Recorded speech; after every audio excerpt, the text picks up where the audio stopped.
नमस्कार, मैं चक्रपाणी। आज की ये जो लाइव है, आज का ये अपना बयान है, मैं बड़ी ही विषम परिस्थितियों में आप तक पहुंचा रहा हूं। और विषम परिस्थितियां मैं इसलिए कह सकता हूं कि बतौर प्रेस कोर काउंसिल के अध्यक्ष के रूप में ये बयान मुझे जारी करना पड़ रहा है, एक ऐसी परिस्थिति को लेकर जिसकी चर्चा आज पूरे देश में है और जिसका कारण है कि कहीं ना कहीं पत्रकारिता के चौथे स्तंभ पर प्रहार हुआ है।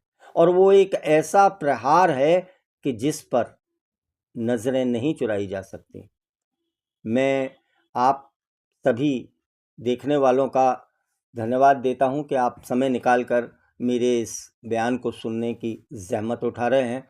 साथ ही मैं आपको बता दूं कि जम्मू के अंदर जम्मू विकास प्राधिकरण के द्वारा अभी 27 नवंबर को बुलडोजर की कार्यवाही की गई। और ये बुलडोजर की कार्यवाही पत्रकार अरफान मोहम्मद डेंग, बड़े ही युवा, बड़े ही सशक्त पत्रकार हैं, उनके घर को जमींदोज करने के लिए की गई।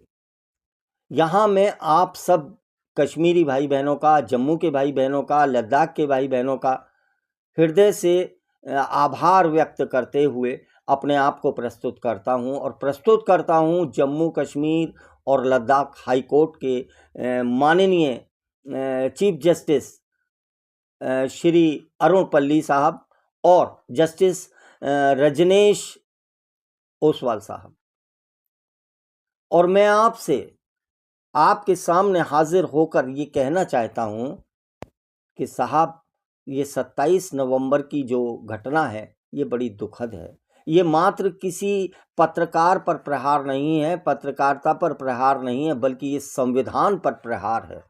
और मैं इस घटना में यहाँ दिल्ली में बैठकर इस बयान को इसलिए जारी कर रहा हूँ कि जिस संस्था का मैं राष्ट्रीय अध्यक्ष हूँ, प्रेस कोर काउंसिल, उस संस्था ने जम्मू कश्मीर हाई कोर्ट में एक रिट दायर की थी। जी हाँ, मैं अपने संरक्षक इंदु भूषण बाली के द्वारा दी गई इस रिट का नंबर आपको बता रहा हूँ। आप में से कोई भी इसकी तस्दीक कर सकता है। इसका नंबर है WP ब्रैकेट में C, और PIL नंबर जो हमारा है वो है 3009/2025।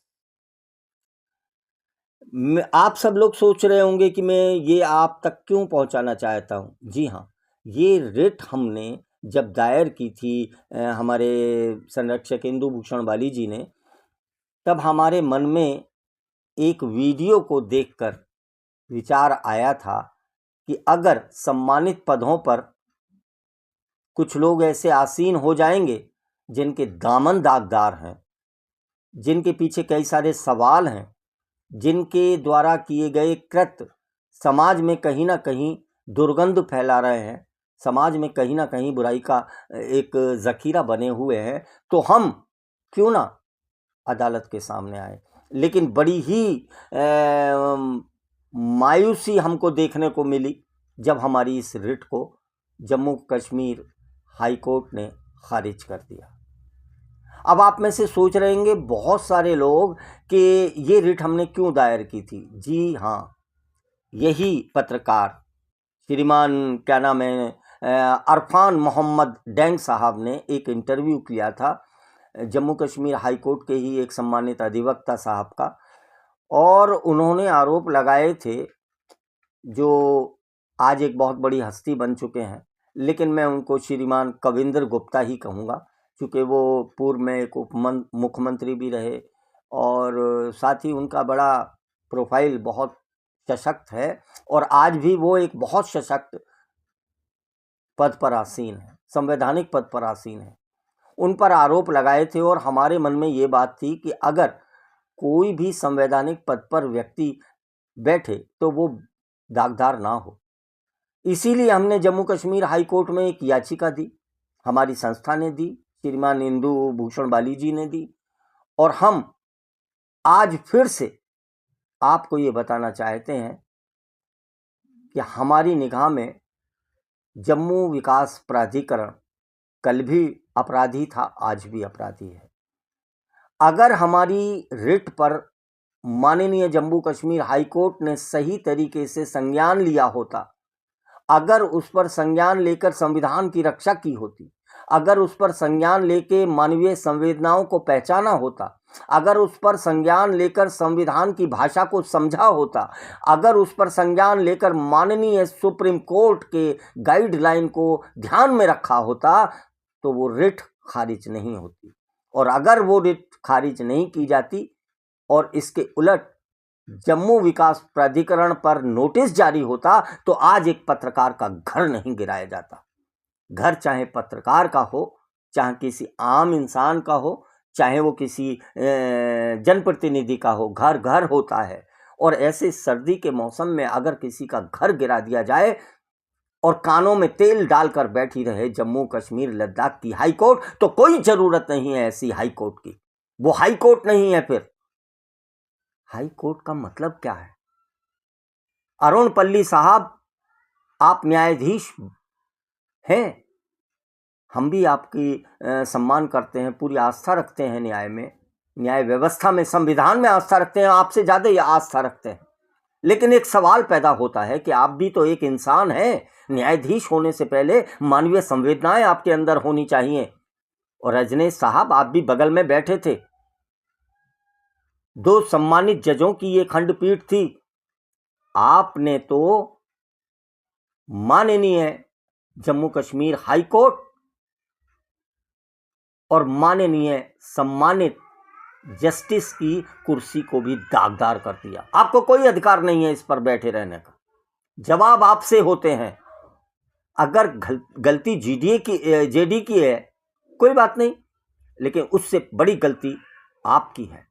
आप एक ऐसी सम्मानित कुर्सी पर आसीन है, ऐसे संवैधानिक पद पर आसीन है कि आपकी कोई भी गलती को क्षमा नहीं किया जाना चाहिए। तो बताइए, क्या आपको इस्तीफा नहीं दे देना चाहिए? और हम आपको बताए देते हैं, आप स्वयं संज्ञान लीजिए, आपको अधिकार है स्वयं संज्ञान लेने का। हम आपसे हाथ जोड़कर अभी भी निवेदन करते हैं कि स्वयं संज्ञान लीजिए। प्रेस कोर काउंसिल की जो रिट आपने खारिज की है, उस पर पुनः संज्ञान लीजिए। ये कौन सा तरीका है साहब? ये तो बताइए। हमारी पहली रिट थी जो जोड़ियां के एक युवक के गायब होने पर प्रेस कोर काउंसिल के द्वारा लगाई गई थी, उसको भी आपने खारिज कर दिया था। और फिर उसी मैटर पर आपने सो मोटो दिखा दिया। मतलब ये आंख मिचोली किससे खेल रहे हैं आप? क्या सुप्रीम कोर्ट में लाया जाए आपको? क्या महाअभियोग की तैयारी की जाए आपके खिलाफ? साहब, हम आपसे प्रेस कोर काउंसिल की तरफ से, एक मानवीय संवेदना की तरफ से हाथ जोड़कर ये निवेदन कर रहा हूं। मैं चक्रपाणी चक्र, राष्ट्रीय अध्यक्ष हूं प्रेस कोर काउंसिल का, और आपसे निवेदन करता हूं, इसी बयान के मार्फत आपसे निवेदन करता हूं कि हमारी उस रिट पर स्वयं पुनः विचार कीजिए, नोटिस जारी कीजिए जम्मू विकास प्राधिकरण को, और सींचों में भेजिए, सलाखों में भेजिए ऐसे बर्बंड अधिकारियों को। और आपके ही माध्यम से मैं जम्मू कश्मीर लद्दाख के माननीय राज्यपाल महोदय मनोज सिन्हा साहब, आपको भी प्रणाम करता हूं। साहब, आप उत्तर प्रदेश से आते हैं, मैं भी उत्तर प्रदेश से आता हूं। हुजूर, ये भगवान राम की भूमि है, भगवान कृष्ण की भूमि है, और आप इस भूमि की तरफ से प्रतिनिधित्व कर रहे हैं इस वक्त। साहब, आपकी कथनी करनी में अंतर नहीं होना चाहिए। आपके लिए सब एक से होने चाहिए। ये क्या आपने एक गरीब पत्रकार का घर गिरा दिया और बड़े बड़े नेताएं चुपचाप बैठे हैं? और कविंद्र गुप्ता क्या संविधान से बड़े हो गए? उनको क्या अधिकार है जमीन को अतिक्रमण करने का? उन्होंने एंक्रोचमेंट कैसे कर लिया भाई? संविधान है या नहीं है? या आपके स्टेट में संविधान लागू नहीं है? आप बिना संविधान के इस पद पर आसीन हो गए हैं? बहुत सारे सवाल हैं। मैं एक बार पुनः आपसे निवेदन करता हूं कि आप पत्रकार अरफान मोहम्मद डेंग साहब का घर जो तोड़ दिया गया है उसको तत्काल बनवाने के लिए आदेश जारी करें। साथ ही जो दोषी हैं उनके खिलाफ भी सख्त से सख्त कार्रवाई करें, चाहे वो जेडीए के बड़े अधिकारी हों या किसी राजनीतिक दल के नाते किसी संवैधानिक पद पर बैठे हुए कविंद्र गुप्ता साहब हों। ये न्यायालय है साहब। मैंने तो बचपन से सुनता आया हूं, अक्सर लोग कहते हैं आई सी यू इन कोर्ट, मैं तुम्हें अदालत में देखूंगा। लेकिन पल्ली साहब, ऐसी अदालत है? आज जबकि 1 दिसंबर को मैं ये रिकॉर्डिंग कर रहा हूं, ये बयान रिकॉर्ड कर रहा हूं, आज ही मैंने सुबह पढ़ा हमारे सीजीआई साहब ने कुछ बदलाव किए हैं और उन्होंने तीव्र न्याय की बात कही है। तो शायद कुछ सीख ले लीजिए साहब। इन्हीं शब्दों के साथ मैं अगर कुछ आपको बुरा लगा हो तो उसके लिए क्षमा चाहता हूं, लेकिन पुनः आपसे निवेदन करता हूं, वरना तो प्रेस कोर काउंसिल अब आपके खिलाफ भी माननीय सुप्रीम कोर्ट में जाने के लिए वचनबद्ध है। और मैं जम्मू कश्मीर लद्दाख के सभी नागरिकों से ये कहना चाहता हूं कि प्रेस कोर काउंसिल सिर्फ पत्रकारों के लिए काम नहीं करती, बल्कि देश का हर नागरिक जो संविधान में विश्वास रखता है, कानून में आस्था रखता है, देश को प्यार करता है, हम आपके साथ खड़े रहे हैं। ये देश हम सबका है, इसकी रक्षा करना हम सबका फर्ज है। इन्हीं शब्दों के साथ नमस्कार।